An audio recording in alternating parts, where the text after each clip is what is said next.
ಶ್ರೀ ರಾಧೆ ಮತ್ತು ಶ್ರೀಕೃಷ್ಣ ಭೂಲೋಕಕ್ಕೆ ಬರಲು ಮೂಲ ಕಾರಣ?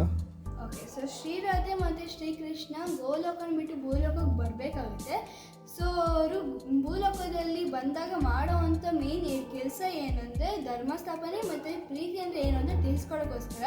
ಸೊ ಧರ್ಮಸ್ಥಾಪನೆ ಅಲ್ಲಿ ಏನು ಮಾಡ್ತಾರೆ ಅಂದರೆ, ಈ ಜಗತ್ತಿನಲ್ಲಿ ತುಂಬ ಅನ್ಯಾಯ ಮತ್ತು ಅಧರ್ಮಗಳು ನಡೀತಾ ಇದೆ, ಅದನ್ನು ನಿಲ್ಲಿಸಿ ಕಾಮ ಕ್ರೋಧ ಮೋಹ ಮಾತ್ಸರ್ಯ ಅದೆಲ್ಲ ನಿಲ್ಲಿಸಿ ಮತ್ತು ಧರ್ಮ ಮತ್ತು ಅಧರ್ಮ ಅವೆಲ್ಲ ಡಿಫ್ರೆನ್ಸಸ್ ಏನು ಅಂತ ಇಡೀ ಜಗತ್ತಿಗೆ ಗೊತ್ತಾಗಬೇಕು, ಆ ಥರ ಮಾಡ್ತಾರೆ. ಅದಾದಮೇಲೆ ಪ್ರೀತಿ ಅಂದರೆ ಏನು ಅಂತ ತಿಳಿಸ್ಕೊಡೋಕ್ಕೋಸ್ಕರ, ಪ್ರೀತಿ ಇಲ್ಲ ಅಂದರೆ ಈ ಜಗತ್ತು ಏನೇನೂ ಅಲ್ಲ, ಪ್ರೀತಿ ಇಲ್ಲ ಅಂದರೆ ಈ ಜಗತ್ತೇ ಇಲ್ಲ ಅಂತ ತಿಳ್ಕೊಡೋಕ್ಕೋಸ್ಕರ ಅವ್ರು ಬರ್ತಾರೆ. ಅದಾದಮೇಲೆ ಪ್ರೀತಿಯ ದೇವತೆ ಯಾರು ಅಂದರೆ ಶ್ರೀರಾಧೆ.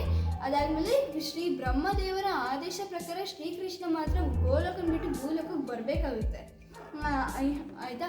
ಆದರೆ ಶ್ರೀಕೃಷ್ಣ ಅಲ್ಲಿ ಭೂಲೋಕದಲ್ಲಿ ಬಂದ್ಬಿಟ್ಟು ಮಾಡೋವಂಥ ಎರಡು ಕೆಲಸ ಧರ್ಮಸ್ಥಾಪನೆ ಅವ್ರು ಮಾಡ್ತಾರೆ, ಮತ್ತು ಪ್ರೀತಿ ಅಂದರೆ ಏನು ಅಂತ ತಿಳಿಸ್ಕೊಡೋಕ್ಕೋಸ್ಕರ.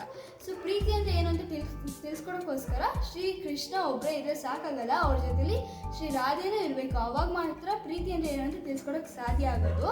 ಆಮೇಲೆ ಶ್ರೀಕೃಷ್ಣನಿಗೆ ಶ್ರೀ ರಾಧೆ ಇಲ್ಲ ಅಂದರೆ ಶ್ರೀಕೃಷ್ಣ ಕಂಪ್ಲೀಟಾಗಿ ಅಪೂರ್ಣ ಆಗ್ತಾರೆ. ಸೊ ಶ್ರೀರಾಧೆ ಮತ್ತು ಶ್ರೀಕೃಷ್ಣ ಇಬ್ಬರು ಸೇರಿ ಭೂಲೋಕದಲ್ಲಿ ಪ್ರೀತಿ ಅಂದರೆ ಏನು ಅಂತ ತಿಳಿಸ್ಕೊಡ್ತಾರೆ.